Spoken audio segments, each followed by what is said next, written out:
Kareem's POV. Isang linggo ng masaya ang puso ko. Sobrang gusto ko ang ganitong pakiramdam. Ang makasama siya sa isang higaan ay isa sa mga gusto kong gawin. Ang makita siya sa unang pagdilat ng mata ko ay langit na sa akin. Hindi ko alam kung hanggang kailan kami ganito, pero hindi ako papayag na malayo siya sa akin. Araw ng linggo ngayon at may balak akong puntahan kasama siya. Babe, babe, wake up, may pupuntahan tayo. Bulong ko sa tenga niya. Babe, ang sakit ng balakang ko. Saan ba tayo pupunta? Inaantok na tanong niya sa akin. Secret! Sagot ko sa kanya. Okay. Pwede ba akong umidlip pa ng 10 minutes? Tanong niya sa akin. Sure, babe. Siguro pwede na rin ng 10 minutes dito. Saad ko sa kanya sabay hawak sa kanyang dibdib. Automatic na naman ang alaga kong nag-react. Babe, mag-ayos na tayo para makaalis ka na. Sabi nito kaagad sa akin. Akala ko ba matutulog ka pa? Tanong ko sa kanya habang nakangisi. Hindi na pala ako inaantok. Sagot niya sa akin. Natawa ako sa kanya kasi alam ko naman na antok na siya pero pinilit niyang gumising. Ano nakakatawa? Nakataas ang isang kilay niya habang tinatanong niya ako. Wala babe, matulog ka pa ulit. Don't mind me. I am just teasing you. Sagot ko naman sa kanya. Wag na, tanghali na. Gusto ko nang maligo dahil naligit na ako. Aniya sa akin.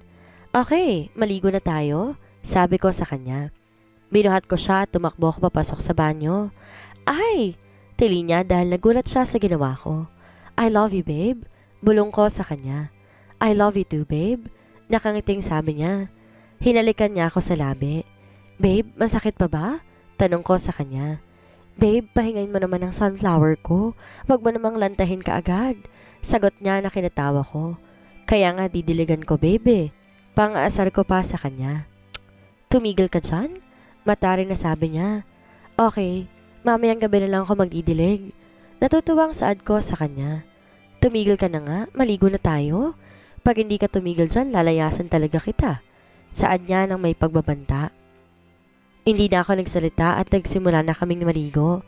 Sumasakit ang puson ko sa pagpipigil dahil buong paliligo namin nakasaludong kaibigan ko sa baba. Hindi ka pa ba lalabas? Tanong niya sa akin. Ma, mauna ka na babe. Nahihirapang sabi ko sa kanya. Babe? Tawag niya sa akin. Yes babe. Ano bang pwede kong gawin para hindi ka mahirapan? Inosenteng tanong niya sa akin. Lumabas ka na babe. Alam ko na hindi to magandang ideya at ayoko na ipagawa sa'yo. Sabi ko sa kanya, kabaliktaran sa sinasabi ng loob ko. Siyempre gusto ko. Sino ba naman ang ayaw? Sigurado ka babe? Kasi alam ko naman yun gawin. Nangaakit na sabi niya. Shit! Saan mo natutunan yan? Tanong ko sa kanya habang hindi ko maiwasan na magmura. Sa TV natin sa labas, sagot niya. Sa susunod wag ka nang manood ng ganon. Sabi ko sa kanya. Hindi ko naman gustong manood ng ganon. Bigla lang lumabas na nagbukas ako. Siguro ikaw ang nanonood nun. Turo pa niya sa akin. Shit, ako nga. Nung wala pa siya dito, paminsan-minsan akong nanonood. Ano babe, pwede naman nating simulan? Biglang tanong niya sa akin. Lumabas ka na babe hanggat kaya ko pang magpigil. Pagtataboy ko sa kanya. Napatras ako na maglakad ito papunta sa akin. Napasingap ako nang bigla na lang niyang hawakan ng sandata ko. Napamura agad ako sa ginawa niya. Shit, ang init ng palad mo babe. Saad ko sa kanya. Ganito ba babe? Tama bang ginagawa ko? Tanong niya sa akin habang ginagalawang kamay. Yeah babe, that's right. Nahihirapang saad ko sa kanya. Sobrang galing niya. Babe, stop now. Utos ko sa kanya dahil lalabas na kaagad. Hindi to nakikinig sa akin. Patuloy pa rin siya sa ginagawa niya hanggang sa nakaraos ako. Napaungol ako dahil nakaraos din. Sige, mauna na ako sa'yo. Paalam niya. Naiwan akong tulala dahil sa ginawa niya. Shit! Nakaraos nga ako pero lala ata ako nag-init nang tingnan niya ako na nakakaakit. Kailan ka pa natutong mang-akit, babe? Hindi ko mapigilang isatinig kahit ako na lang mag-isa. Tinapos ko ang paliligo ko dahil gusto kong ituloy ang plano ko. Sana, sumang-ayon sa akin ang kapalaran. Kausap ko sa sarili ko sa salamin habang nag-aayos ng sarili. Paglabas ko'y nagulat ako dahil may biglang yumakap sa akin. Karina, what are you doing here? Tanong ko sa kanya habang tinatanggal ko ang braso niya. Dinadalaw ka, sagot niya sa akin. You can leave now. May lakad kami. Kalmadong saad ko sa kanya. Where? At sinong kami ang sinasabi mo? Tanong niya sa akin. Tumingin ako kay Sabrina at nakita ko na umiling siya. Kami ni Sabrina, sagot ko sa kanya. Bakit siyang kasama mo? She's my girlfriend. Kalmadong sagot ko sa kanya. Narinig ko na may nabasag ng tingnan ko. Nakita ko na nabitawan ni Babe ang vaso. Mabilis ko siyang dinaluhan. Are you okay, babe? Tanong ko sa kanya. Okay lang ako pero sagot niya sabay nguso kay Karina. Don't mind her. Saad ko sa kanya. Are you serious? That maid is your girlfriend? Galit na sigaw ni Karina sa akin. May problema ka ba sa maid? Matapang na sanon ni Sabrina kay Karina. Oo, meron. At malaki. Sa tingin mo ba matatanggap ka ng pamilya niya? Isa ka lang basura. Leave. Now. Bago ko makalimutan na babae ka. Sigaw ko sa kanya. Ginayuma ka ba ng babaeng to? I can't believe this. Galit na bulalas niya bago lumabas sa kondo. Babe, tawag ko sa kanya. Bakit? Bakit mo yung ginawa? Umiiyak pang tanong niya sa akin. Dahil mahal kita. Sobrang mahal kita, babe. Sagot ko sa kanya. Hindi ko na kayang itago siya. Ayokong minamalit siya. Ano na lang ang sasabihin ng senyora kapag nalaman nila? Umiiyak na sabi niya sa akin. Wala akong pakialam sa sasabihin nila. Sagot ko sa kanya. Baliw ka na nga talaga. Umiiyak pa rin na sabi niya kaya't pinunasan ko ang luha niya. Oo, baliw na ako. Baliw na ako sa'yo. Sagot ko sa kanya na ikinangiti niya. Baka nga ginayuma kita. Pabirong sabi niya pa sa akin. Siguro nga, babe. Saad ko sa kanya habang sabay kaming tumatawa. Tayo na. Kanina pa tayo hinihintay sa pupuntahan natin. Nakangiting sabi ko. Saan ba tayo pupunta? Tanong niya sa akin. Secret, babe. Malalaman mo rin mamaya. Sagot ko sa kanya bago ko siya hinalikan sa labi. Sa Belle's POV. Napaiyak ako dahil nag-aalala ko na baka ko ano ang gawin ni Karina. Alam ko na mayaman siya at ang lahat kaya niyang gawin. Pagkatapos na nangyari may pinuntahan kami ni Manong. Kasama namin ang mga kaibigan niya. Marami akong nakilala at lahat sila mababait. Isa na doon ang napakagandang si Ate Raquel. Lahat na yata na magagandang katangian ay meron siya. Sabrina, huwag kang mahihiya sa amin ha? Sabi sa akin ni Ate Raquel. Opo ate, salamat po. Sagot ko sa kanya kahit na nahihiya ako. Akala talaga namin, hindi na magkaka-girlfriend itong si Karim. Sobrang busy kasi niya lagi eh. Sabi ng isang lalaki doon na kaibigan lang din nila. Tumingin ako kay Manong dahil may laman ang sinasabi ng kaibigan niya. Pero ngumiti ito sa akin. Don't mind him. Bulong niya sa akin. Okay. Sagot ko sa kanya. Alam ko rin kasi na nagbibiro lamang to. May gusto ka pa bang kainan, babe? Tanong niya sa akin. Ang pasaway kong utak, iba na naman ang isinagot. Wala na. Okay na tong nasa plato ko. Sagot ko sa kanya. Are you okay? Namumula ka? Tanong niya sa akin. Okay lang ako. Pabulong na sagot ko pa. Okay, babe. Nakangiting anas niya sa akin. Gabi na kami nakauwi. Dahil sa pagod nakatulog kagad kaming dalawa. Nagising kami ng maaga at sabay kaming pumasok sa university. Behave ka, babe. Bulong niya sa akin. Sa akin mo pa yan sinasabi. Akala mo siguro hindi ko alam na marami may gusto sa'yo dito. Nakangusong sabi ko. Tanging tawa lamang ang sagot niya sa akin. Tumawa ka lang dyan. Sige na, papasok na ako. Ines na sabi ko pa sa kanya. Sorry babe, you're so cute kasi. Biglang sabi niya. Tinanggal ko na ang seatbelt ko. Akmang bubuksan ko ng pinto ng kotse nang kabigin niya ako palapit sa kanya. Hinalikan niya ako sa labi at tinugon ko naman ito. Pag ganito lagi parang ayaw na kitang pababain babe. Bulong niya. Sige na babe, pasok na ako baka ano pang gawin mo mamaya. Ayoko maiskandalo dito sa school. Sabi ko sa kanya. Bye babe. Bumaba muna ako sa kotse bago nagpaalam sa kanya. Bye Jake. Saad ko sabay takbo papalayo. Alam ko nagmumura to dahil sa nagbusina ito. Napangiti naman ako sa kalokohan ko. Pagpasok ko sa room namin, binati ako ng kaibigan ko. Good morning, Franny. Good morning din, Franny. Bati ko rin sa kanya pabalik. Alam mo, may bago daw tayong prof at ang sabi nila, babae daw at super ganda. Kwento niya sa akin. Sana mabait kagaya ni prof. Saad ko sa kanya. Sana nga. Franny, may audition daw para sa cheer dance. Baka gusto mo. Talaga? Kailan? Masayang tanong ko. Gusto ko talagang sumali. Sa Friday daw, sagot niya sa akin. Thank you, Frenny, ha? Sabi ko sa kanya. You're welcome, Frenny. Alam ko naman gustong gusto mong sumali doon. Aniya sa akin. Tumahimik ang lahat nang pumasok na ang bago naming prof. Nangiangat kong ulo bumungad sa akin ang nakangiting mukha ni Karina. Biglang binundol ng kaba ang dibdib ko sa paraan ng tingin niya. Sinusundan talaga niya si Karim hanggang dito. Alam ko pakitang tao lamang ang ngiti niya sa akin. Tahimik ako buong klase. Pasalamat ako dahil hindi niya ako tinatawag. Pagsapit ng lunch, pumunta na kami sa cafeteria. Kasama ko ang 5 kong kaibigan.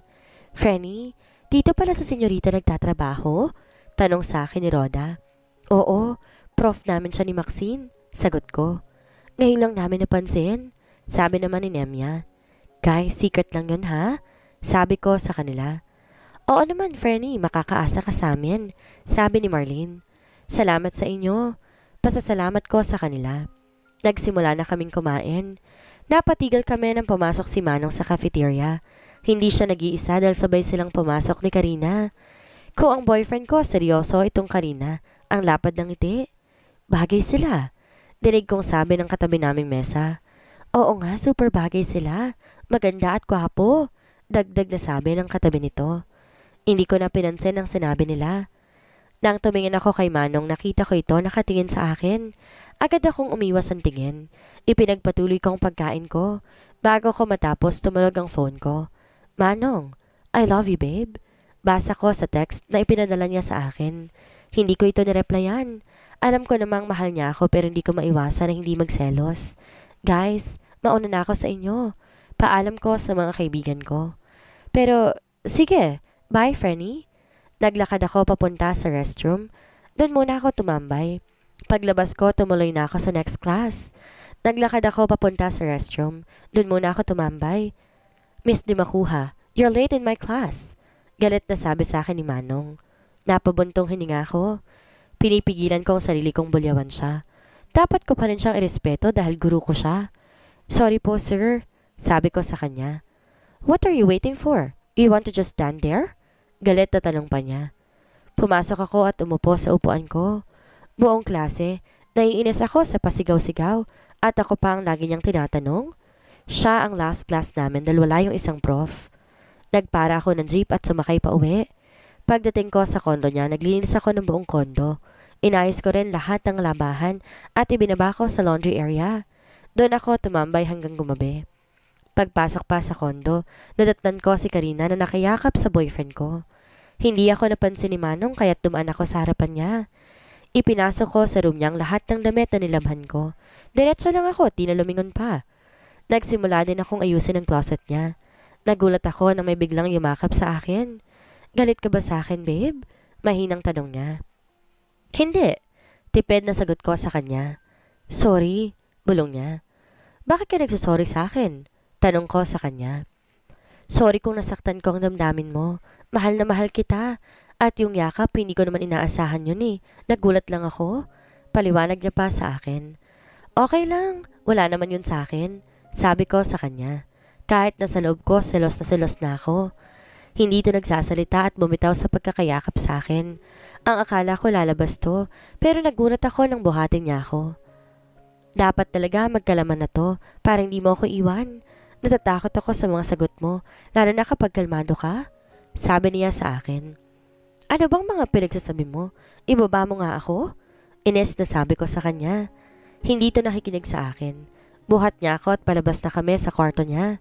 Ang buong akala ko umalis na si Karina, pero nakaupo pa rin to sa sofa. Why are you still here, Karina? Tanong ni Manong. Iniyo man lang ba ako isasabay mag-dinner? Tanong ni Karina sa amin. Much better kung doon ka kumain sa bahay ninyo. Sabi sa kanya ni Manong. Ang sama mo naman, Karim. Sinabi ba ng babae na yan na layuan at itrato mo ako ng ganito? Hindi ba nakakalakad at buhat mo pa siya?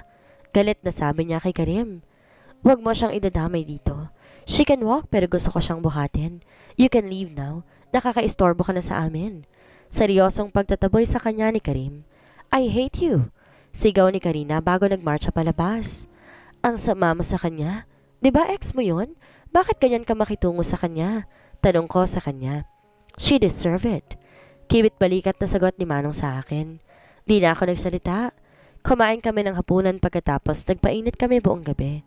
Sigurado ko, antok na naman ako sa klase. Babe, pwede ba tayong gumawa ng schedule? Napupuyat ako sa'yo eh. Saad ko sa kanya. Sorry babe, ang sarap mo lang kasing kayakap. Tumatawang sabi niya. Ewan ko sa'yo. Love you babe. Sabi niya sa akin bago ko yakapin at halikan. I love you too Jake. Sagot ko. Shit, paano ko titigil kung lagi kang ganyan babe?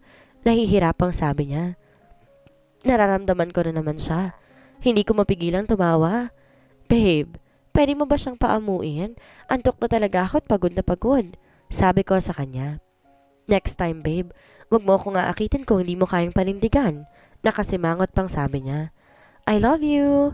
Tanging sambit ko bago ipikit ang mga mata ko. Kahit na hindi ako komportable sa klase, dahil si kaninang professor ko na iraos ko naman. Ramdam ko ang galit niya sa simpleng mga pasaring niya sa klase. Alam ko kasi na ako ang pinaparinggan niya. Tuwang-tuwa ang mga klase ko maliban sa akin. Friday ngayon at pupunta ako sa audition ng cheer dance. Pagdating ko doon mahaba ng pila. Marami ang nagnanais na papabilang at isa na ako doon. Franny! Tawag sa akin ni G. Naglakad ako papunta sa kanila. Hi mga Franny! Masayang bati ko sa kanila. Mabuti naman at naisipan mong pumunta. Sabi ni Ella sa akin. Mabuti't sinabi sa akin ni Maxine, hindi ko talaga alam na may audition.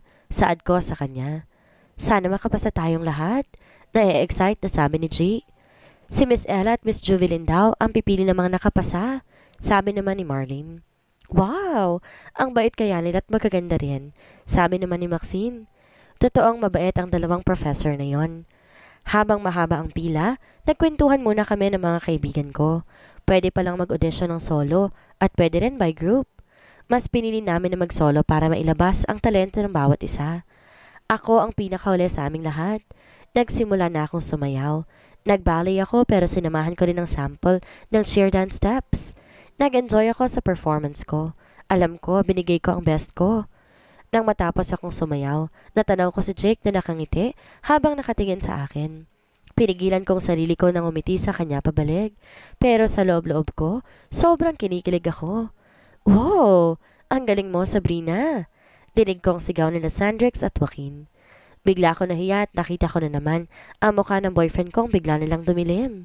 Alam ko nagsiselos na naman to. Tipid akong umiti dahil pakiramdam ko nakatingin ang lahat ng naroon sa akin. Hi! Bati sa akin ni Miss Ella. Hi po! Bati ko pabalik sa kanya. Ang galing mong sumayaw. May tanong sana ako sa'yo. Kung mapipili ka, papayag ka ba na gupitin ng mahaba mong buhok? Tanong niya sa akin. Sa totoo lang, naisip ko na rin yan bago ko pumunta dito. Inihingal pa ako ng konti pero pinili kong sumagot sa tanong niya. Kung mapipili man po ako dito, willing po akong magpagupit. Sagot ko sa kanya. Pangarap ko to at ayokong sayangin ng chance. Ang buhok ko hahaba pa to, pero itong opportunity na to bihira lang. Ngumiti ito sa akin. Congratulations, you're in. Tanggap ka na.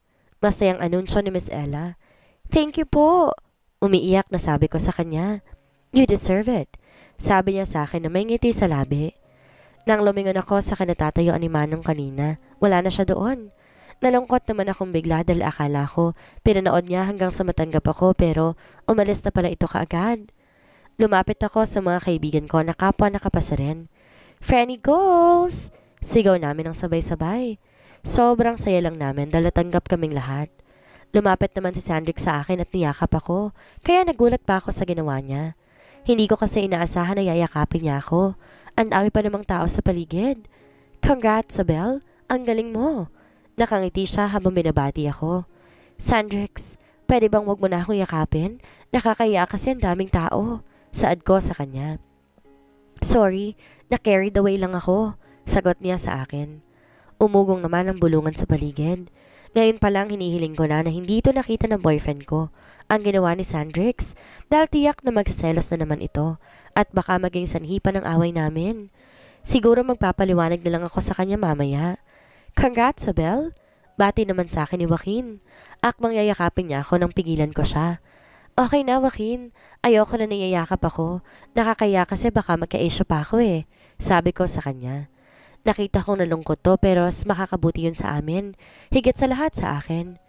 Thank you sa pag-share mo sa akin. Nakangiting sabi ko kaya't napangiti na rin to. Pwede ko bang maimbitahan mamaya na pumunta sa bar? Hindi naman tayo maglalasing eh. Tanong ni Sandrick sa amin. Game kami dyan. Sagot ng mga kaibigan ko. Ikaw, Sabel? Tanong niya sa akin. Pwede bang magpaalam muna ako? Sagot ko sa kanya. Alam ko rin naman na hindi ako papayagan, pero nahihiya akong tumanggi. Oo nga, Sandrix. Magpaalam muna si Frenny sa boss niya. Medyo dragon kasi yun eh, bumubuga ng apoy. Pabirong sabi ni Roda. Sige, gusto mo ba samahan kitang magpaalam sa kanya? Tanong niya sa akin. Naku, wag na. Napalakas sa sabi ko sa kanya na ikinagulat niya. Okay. Tipid na sagot pa niya sa akin. Magte-text ako kapag pinayagan ako ha? Sabi ko sa kanila. Okay, sige. Sabay-sabay na sagot nila sa akin. Mauna na ako sa inyo. Paalam ko sa kanila. Bye, Frenny. Sabi ng mga kaibigan ko. Bye! Sigaw ko sa kanila. Mabilis ang lakad ko papunta sa parking lot pero wala na doon ang kotse niya. Laglag ang balikat na nilisan kong lugar. Akala ko kasi sabay kaming uuwi pero hindi pala. Sumakay ako sa bus pa uwi. Pagdating ko sa kondo, nakaupo ito sa sofa habang may mga papeles na ginagawa. Jake? Tawag ko sa kanya. Let's eat na, Karim. Sabi ni Karina habang papalabas sa kusina. Kumunot ang noo ko. Oh, hi, Sabrina. Bati sa akin ni Karina.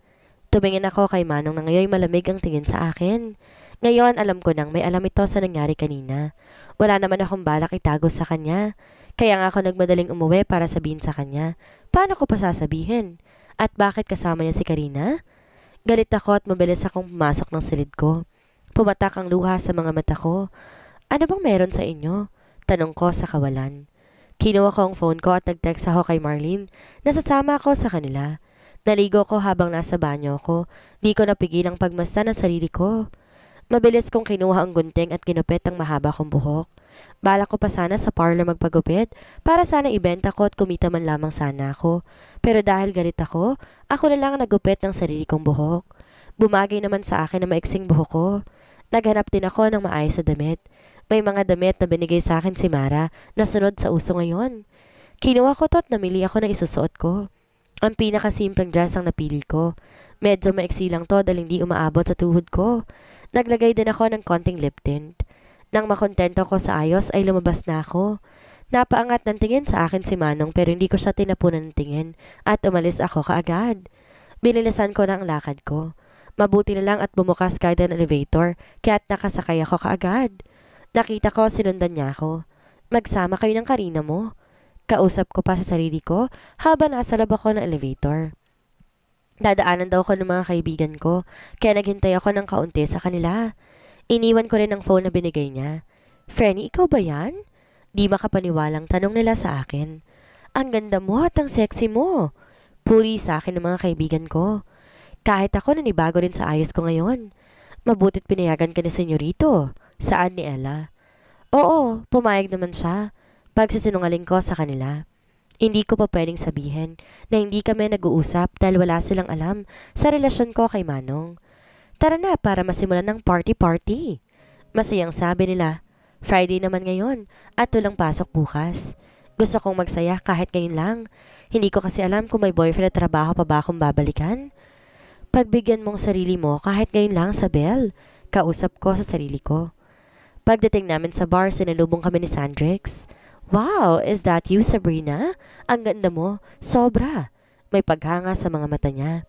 Literal na napa-oh ang bibig niya sa gulat. Nahiya naman akong bigla. Pero wala na ako magagawa dahil nandito na ako at tumakas lang talaga ako. Oo. Nahihiyang sagot ko sa kanya. Let's go na guys. It's time to party. Sigaw ng mga kaibigan niya.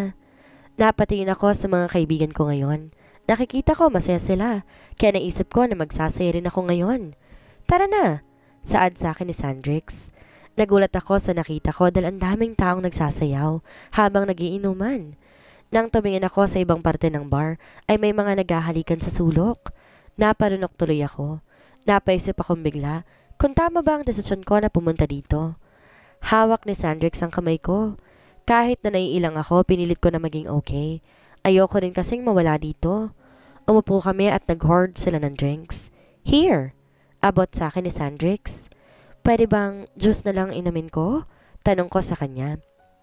Ladies drink lang to. Hindi naman niya nakakalasing. Sabi niya pa sa akin. Wala ako nagawa kundi kunin ang ibinigay niya. Napapikit pa ako nang inumin ko to. Hindi ko ma-explain ang lasa pero masarap naman siya. Humingi pa ako ng humingi. Kami na lang ni Sandrix ang nasa table dahil nagsasayawan ng mga kasama namin sa dance floor. Nakakaramdam na rin ako ng pagkahilo. May pupuntahin lang ako. Just stay here, wag kang aalis. Paalala sa akin ni Sandrix. Okay. Nangingiting sabi ko sa kanya. Nakita kong baso ni Sandrix. Kinuha ko to at bigla ko nilang ininom ang laman. Una kong nalasahan ng pait na humagod din ang init sa lalamunan ko. Napapaindak ako sa tugtugin. Hindi ko na malayan, pumunta na ako sa gitna at nagsimulang sumayaw. Hey, Miss Pretty, wanna dance with me? Tanong sa akin isang lalaki. Sorry pero gusto ko mapag-isa. Sagot ko sa kanya. Arte mo naman? Saan niya sa akin? Ewan ko sa'yo kuya. Nakapikit na sabi ko. Inawakan niya ako sa kamay. Bitawan mo ko, pangit? Sigaw ko sa kanya.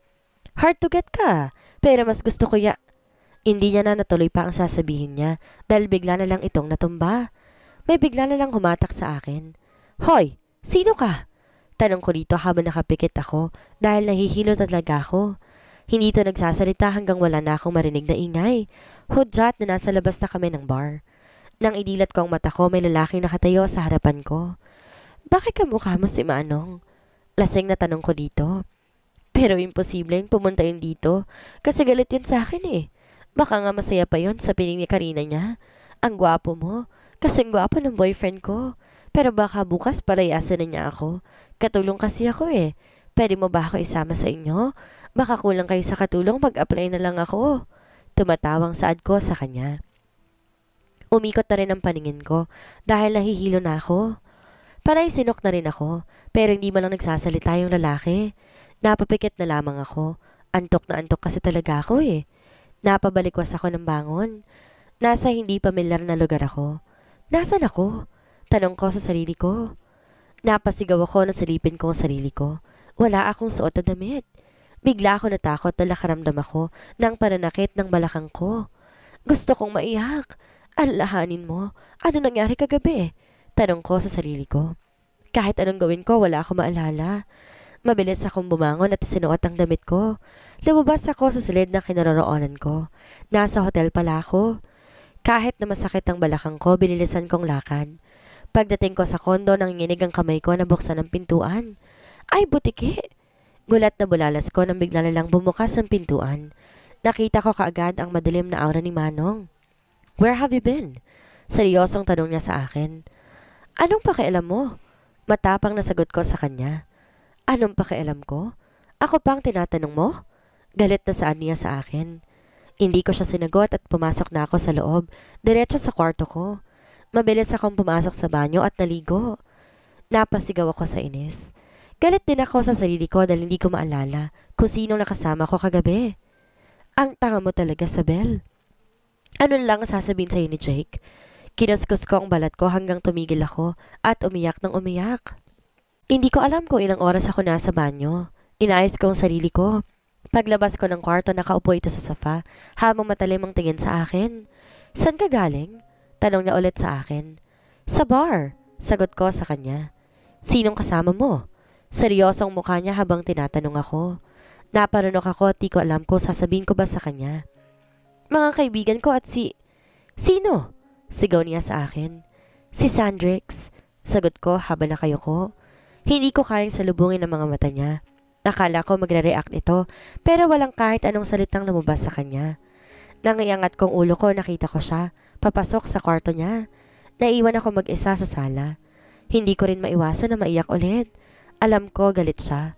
Wala akong lakas ng loob na kumprontahin siya tungkol sa nangyari kagabi.